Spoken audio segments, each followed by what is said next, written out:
third Sunday of Christmas, your demo shared with you a great little door hanger. You can use this to surprise a neighbor or a coworker just by leaving some treats on their door handle. And this will accommodate any kind of door handle, and I'll show you that as we wrap up the video. But let's see how we get started first. You will need a piece of 4 1/4 by 11 inch cardstock. This is thick basic white. You can use a colored cardstock as well.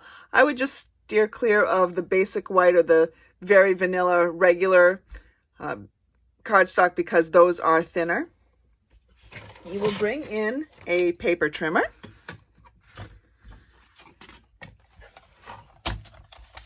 On the long side, you will be scoring at 7 inches. And these measurements are on my blog. You'll be scoring light blade scores at 7 inches and at 7 5/8 inches.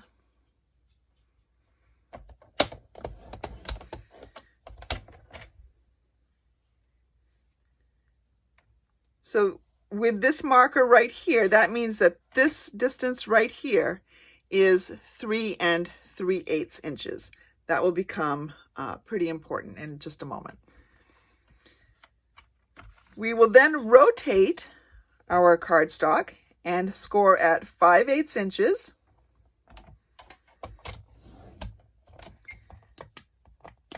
Turn it around 180 degrees and score it at 5/8 inches again. You can see that I am using the measurements on the left hand side of the blade. Now, you won't really be able to see it, but you've got some score marks here and here. So you've got a square right here, a skinny rectangle, and then you've got a long rectangle. This is the top of your door hanger, and we'll need to trim away some of this. Now, because I could just cut right on this line, I'm not going to. I know that I need it 3 5/8 inches though. I'm going to come back in here and score on this long rectangle 3 5/8 inches from the end. But I'm only going to do it just a little bit in on my cardstock. I don't know if you can see that. Maybe I can use a pencil. Let's see. Right there. And right there, that's 3 5/8 inches. We want to trim this little rectangle right here out, and this one as well. Because the cut is so long, I'm going to go ahead and cut it with my paper trimmer. So if I put it back in at the 5/8 inch mark, which is how wide that score line was, I can actually just take the cutting blade and move up to the 3 5/8 inch mark. And you can see that it's across from this other pencil mark here, and cut down. It's okay if it doesn't line up exactly. You're going to be trimming that. And you want to go on the other side. Now, because I'm looking at the score, I'm actually seeing the bump. But again, I'm not really using that. I'm using my ruler on my paper trimmer. I'm lining this little mark that's on my cutting blade up with the 3 5/8 on the side ruler, and it's just cutting down. And I'm going to trim those off. And actually, if I turn it on this side, you can see that I'm trimming off where that mark was. I think the first time I made these door hangers was about 20 years ago. It had to have been 19 or 20 years ago. I haven't made them, much since. But things come back around. We're not done cutting. In here, in this skinny triangle, we've got a flap right here. So we've got an intersection of lines right here. I'm going to cut.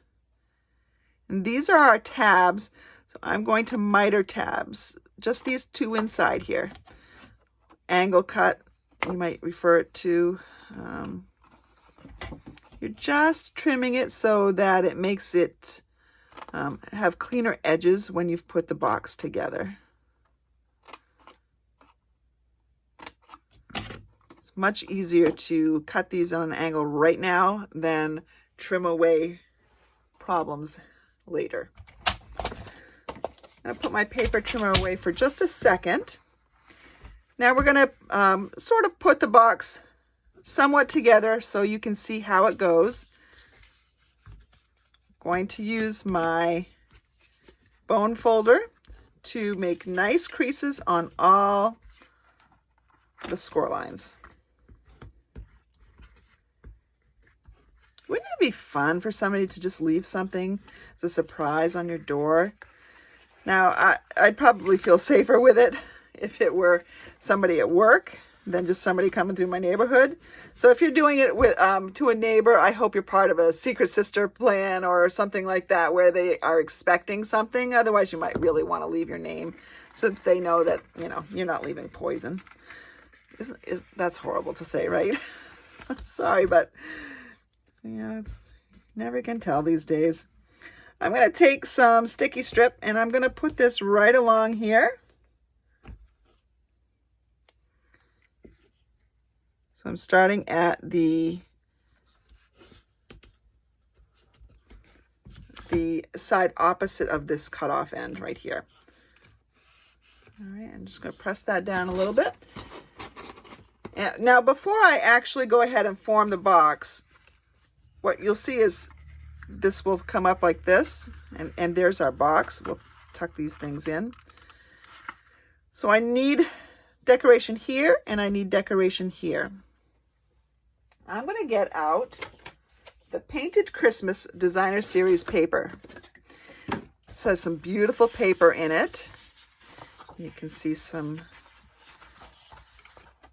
berries and other greenery, pine cones,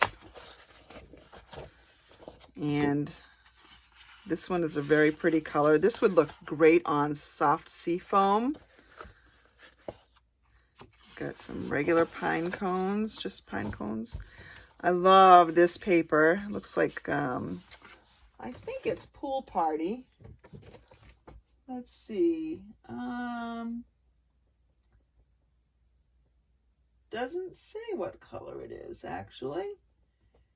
Calypso Coral, it's not. Oh, Pear Pizzazz, no. I don't know what blue is in there. It's not showing me. But I bet Pool Party would go really nicely with this. And then there is this other one. When you flip them over, you can see you get these designs. So not all of them are Christmas. You can get away with some of them not being Christmas. You could do this one in the summer or near Valentine's Day.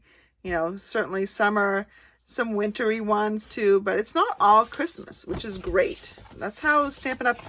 Seems to have been making their paper lately, so that it's not just, the seasonal is not just for a special occasion. I need a 3-inch wide piece of Designer Series paper, and I'm going to take this one. And I need a 3 3/8 inch. Remember I said that this measurement was 3 3/8 inches, and that was important? Here's why, because you need to cut a piece that's 3 3/8 inches long. And the other one we're going to make, the other one is going to go here. And so that is, well, it looks like it's 3.5, but we want to go down a little bit further so nothing shows, so 4 inches. And again, these measurements are on the blog. So you've got a piece that's 3 by 4 and a piece that's 3 by 3 3/8. I'm going to go ahead and put that on my door hanger while it's flat. It's much easier to do it while it's flat. I'll line it up so it's right in that square. Great. And if you turn it over and you see some and you want to trim that, you can. I can see it, but remember, when the box is folded, you're not really going to be able to tell that that little bit hangs over. But you could just come in here and trim it with your scissors if you wanted to. And then we need it on this piece as well. Now with this piece, we're going to actually be die cutting a circle out of here. So we want to make sure that we've got definitely some adhesive on the corners and sides.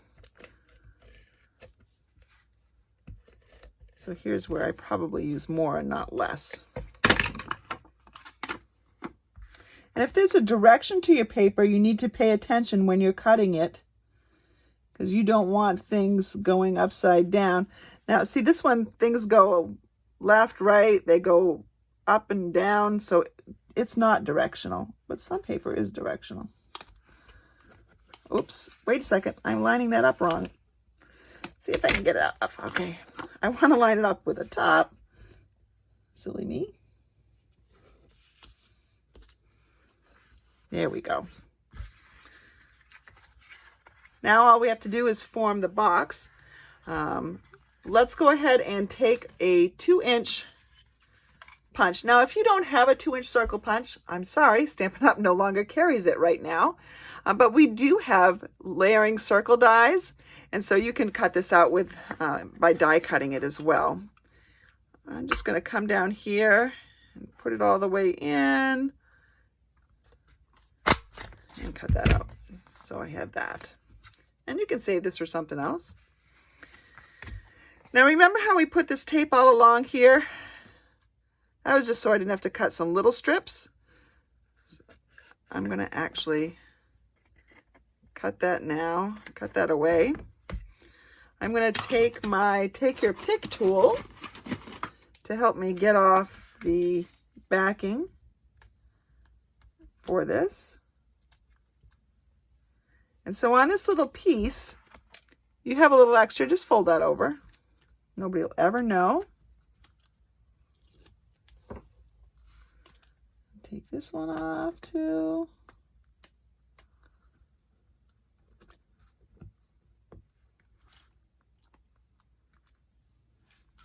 I'll fold that little excess over here inside. There we go. Usually the tabs go inside, but we don't want them to interfere actually with whatever else is going inside. I'm going to fold this over so that the bottom here comes in contact with this line right there. Same thing on the other side, so that it's you're getting a 90-degree angle here. Then you're going to just fold the tops up. Same thing.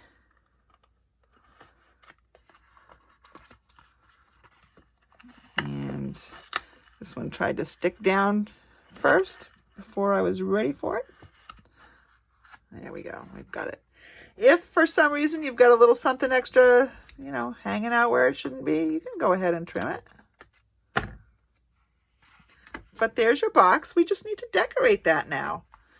So how are we going to decorate this? Well, I have gotten out my Tasteful Label dies, and I'm actually going to use these two because I think they work together nicely for the size of that front. I'm going to bring out my mini Stampin' Cut and Emboss here. And I need some colors that go with this. So I will actually take, I think I'm going to do the red, real red. I'll put my cutting plate, my number 1 plate, my number 2 plate. Remember, I don't want a flat edge going in, so I'll turn this.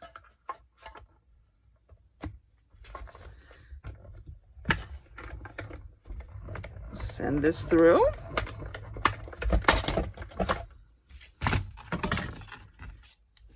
So here we have one piece, and then I'm going to actually stamp before I do anything else, and I'm going to take from my tidings and trimmings set, I'm going to take this stamp right here. Cheers from Our Home to Yours. Works great if you're giving it to a neighbor, leaving it on somebody's house door.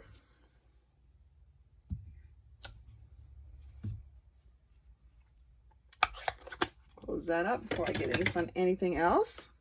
I'm going to bring my embossing stuff back. Oh, I had something on my stamp.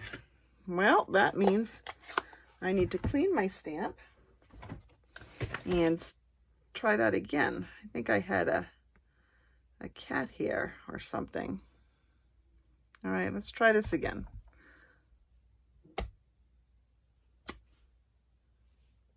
Much better. I'm going to take this circular die that's also in that same die set, which I love. Love that set. It really has so many different shapes. Let me bring that back in. See how many different shapes it has? Plus the circle one that's on there. Lots of nice, perfect for labels. All right, get that how I want it lined up. And we're going to send that through. All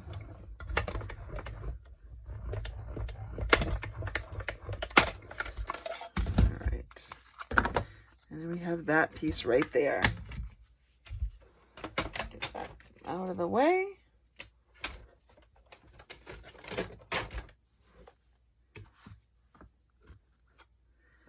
And let's see, we can mount it like this.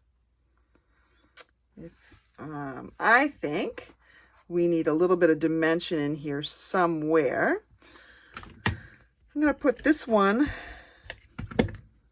right down on the box. There we go. I think we will bring in some ribbon. I'm going to use the Open Weave, the Evening Evergreen Open Weave ribbon. And let's see if we can tie a bow here. It's on camera. It's always a tricky proposition. I'm going to tie it off to the side. Yikes.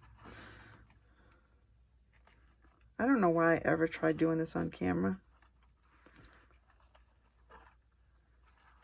All right. And we can just play with it a little bit, make it a little bit smaller. There we go. And we can put this, again, we can manipulate this bow so it goes however we want it to go. I think I want to bring this piece down. It needs to come down in front though. All right, I'm not going to play with it too much longer here. And we can put our cheers right there on dimensionals. Let's go ahead and bring out some dimensions. And you see how the ribbon is going through the center of this? There's no real way to keep it there right now. So I'm going to put a dimensional above and below it on this top layer. So that will help hold that ribbon where it needs to be. And then you can place some more and get that ribbon to however you want it to go. And trim the ends as well.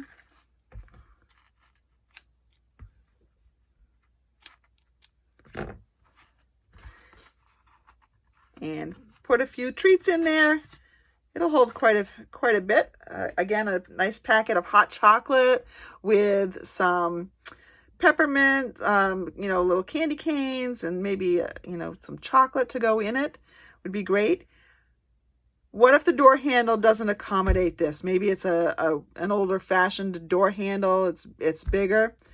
Well, if you just take your scissors and down here at the bottom, cut up, now you can manipulate that and hang it over whatever you would like.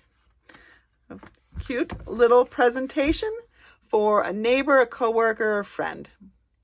We'll see you next Sunday.